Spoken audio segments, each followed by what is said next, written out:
ધારી one વિભાગની office દ્વારા આજે 10 ઓગસ્ટના દિવસે વિશ્વ સિંહ દિવસની ઉજવણી કરવામાં આવી હતી।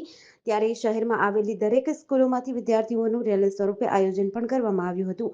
દામાણી હાઈસ્કૂલ ખાતે વન વિભાગના અધિકારીઓની હાજરીમાં વિશ્વ સિંહ દિવસ ઉજવાયો હતો। ત્યારે આ પ્રસંગ અનુરૂપ પર્યાવરણ બચાવો સમિતિના પ્રમુખો, ઉપપ્રમુખો, સામાજિક કાર્યકરો, પત્રકાર મિત્રો તેમજ ધારીની સ્કૂલના વિદ્યાર્થીઓ અને શાળાના શિક્ષકો સહિત મોટી સંખ્યામાં લોકો ઉપસ્થિત રહ્યા હતા।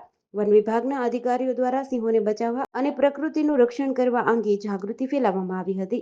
હું નીતિન પરમાર આજ રોજ નવી વસાહત પ્રાથમિક શાળા દ્વારા વિશ્વ સિંહ દિવસ 10મી ઓગસ્ટના રોજ રેલીનું આયોજન કરવામાં આવ્યું। તે રેલી દામાણી હાઈસ્કૂલ દ્વારા સમાપ્તિ આપવામાં આવી। તે દરમિયાન અમે પશુ દવાખાનાની પણ મુલાકાત લીધી, જેમાં બાળકોને શિક્ષકો અને આચાર્ય દ્વારા બાળકોને બતાવવામાં આવ્યું કે પશુ દવાખાનાની અંદર કઈ રીતે સારવાર થાય છે, પશુઓની કઈ રીતે સારવાર હોય છે, તેને ક્યાં ક્યાં રોગ હોય છે, તેના ડૉક્ટર દ્વારા ખૂબ સરસ માહિતી આપવામાં આવી અને ખૂબ આનંદ થયો। કેટલો સ્ટાફ આપનો હાજર હતો? અમે 6 જણા કુલ હાજર હતા અને બાળકોને ખૂબ આનંદ અને બધાને ફ્રૂટ પેકેટ દ્વારા નાસ્તાનું પણ જંગલ ખાતા દ્વારા ખૂબ સરસ આયોજન કરવામાં આવ્યું, જેની અંદર અમારા બીઆરસી શ્રી અતુલભાઈ દવે, કમલેશભાઈ સાવલિયા, ચેતનભાઈ વસ્તાણી અને અમારો સમગ્ર staff, police staff, forest staff દ્વારા ખૂબ સરસ આયોજન કરવામાં આવ્યું હતું। જેડીસી ન્યૂઝ સાથે મૌલિક દોશી, અમરેલી।